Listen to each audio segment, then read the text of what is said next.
Hey guys, welcome back to the channel. Beretta 9mm USA Senior here, and today on the Beretta 9mm USA channel, or the CZ 9mm USA channel, whatever channel this particular handgun lands on, this is a Dan Wesson Discretion in 45 ACP. It was a top of the line type of Dan Wesson 3 or 4 years ago when I bought not only this in 45 ACP, but I also bought my wife a Dan Wesson Discretion identical to this, but in 9mm. This one is sporting a pair of full-size bogey LOK grips, which is really super cool, and it is suppressor ready with a match grade stainless steel threaded barrel.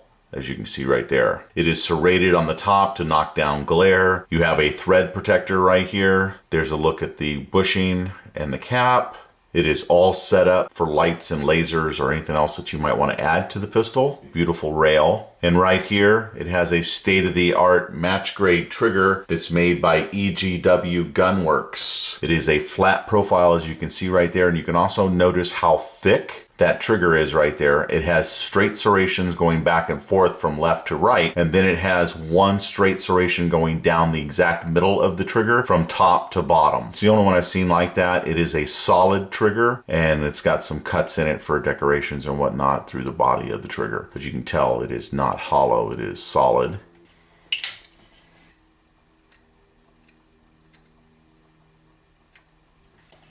Get that piece of paint or whatever that was out of those front serrations. The Dan Wesson Discretion has front strap checkering, and it's also done in the back. They are very uniform and done by machine. It's got a very nice start and stop point at the top and at the bottom. Get the mag out of there so you can see the wonderful work on the mag well, which is attached to the textured rear mainspring housing. It's all done up in steel. It is wonderfully done. Look at that. It does not get much better than that. Grip safety, just like on the 9mm, actually this one I think is done even a little bit better than the 9 because there's no edge at all to catch on where the safety is. I had to put it on. Well, just at the very tip, there may be just a little bit there, but it's almost perfect. And for a upper class production pistol, that's wonderful to see. The slide of the pistol is over the frame of the pistol by, it looks like over 1mm there. Can you see that? So it's not absolutely perfect. So that's the pistol overall. Overall, I'd give it about a 9 out of 10 with those couple of small misses that we just discussed. The retail price I paid was right at $2,000. So it was like $19.95 or right at $2,000 exactly. I went back and bought the 9mm one like either the next day or the next week. I just can't remember. It's been over 3 years ago. Both pistols have been shot sparingly. Both pistols have performed 100% with no issues or problems at all. No rusting issues with this one that I've had with the silver or metal colored hammers. Any hammer that seems to be coated or covered in either paint or a finish by Dan Wesson does not seem to have any rusting problems. So I want to be upfront and honest about that. You're going to see some Dan Wesson videos that say not recommended on them. It's because of some of the issues we've had on them. And then we did have one major issue sending something back to Dan Wesson to be worked on that we had to get our major gun dealer here in the state of Oregon involved in because Dan Wesson was going back and forth on whether or not they were going to fix the pistol. And so after some little bit of arm twisting and trying to convince them it was the right thing to do, they finally did relent and do the right thing. So it's just too bad when that has to happen. But when that happens, people talk about it. And so that's why a lot of our Dan Wesson videos, basically they say we're not recommending them to you because there could be some issues. And so, you know, proceed at your own risk is basically all it is. It doesn't change the reviews on them because some people are like, well, the video review was really good on it.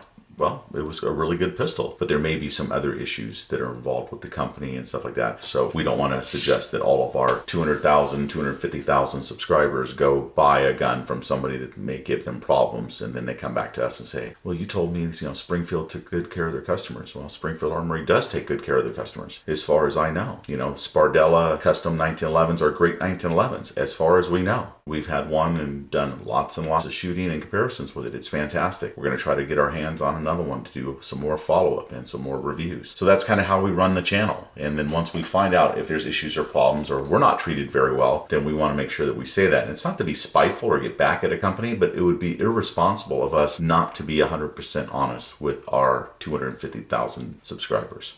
And so that's where I'm coming from. Let's check out the trigger on this thing. 3 pounds, 14.3 ounces. And one more. 3 pounds, 13.6 ounces. So a very, very good trigger on both of these, on the 9mm and the 45. So let's check it out when it's being squeezed here. Let's check out the activation with the grip safety here. So you want to put a slight pressure here on the trigger, and then you slowly press in right there. Oh my God, that looked like that activated it like less than 50%. And it did. Because you should be able to continue to pull through then and launch your hammer, activating your trigger without touching this grip safety anymore. So this one is more like at like 50%, maybe less. Yeah, I'm gonna say a little bit less than 50%, because that's how fast it activates. So it's very well tuned. Let's go ahead and show you the trigger. That same, 1/4 of an inch or whatever movement from fully free to where it firms up. And then once it firms up, it's at less than 4 pounds and it just breaks. No slop, no crud, no junk. Just a really, really good trigger. Reset. The 9mm is extremely fast. Let's see how the 45 is. Same thing. Extremely fast on the reset. It pushes, you can feel it, you can hear it. I'm back on the trigger.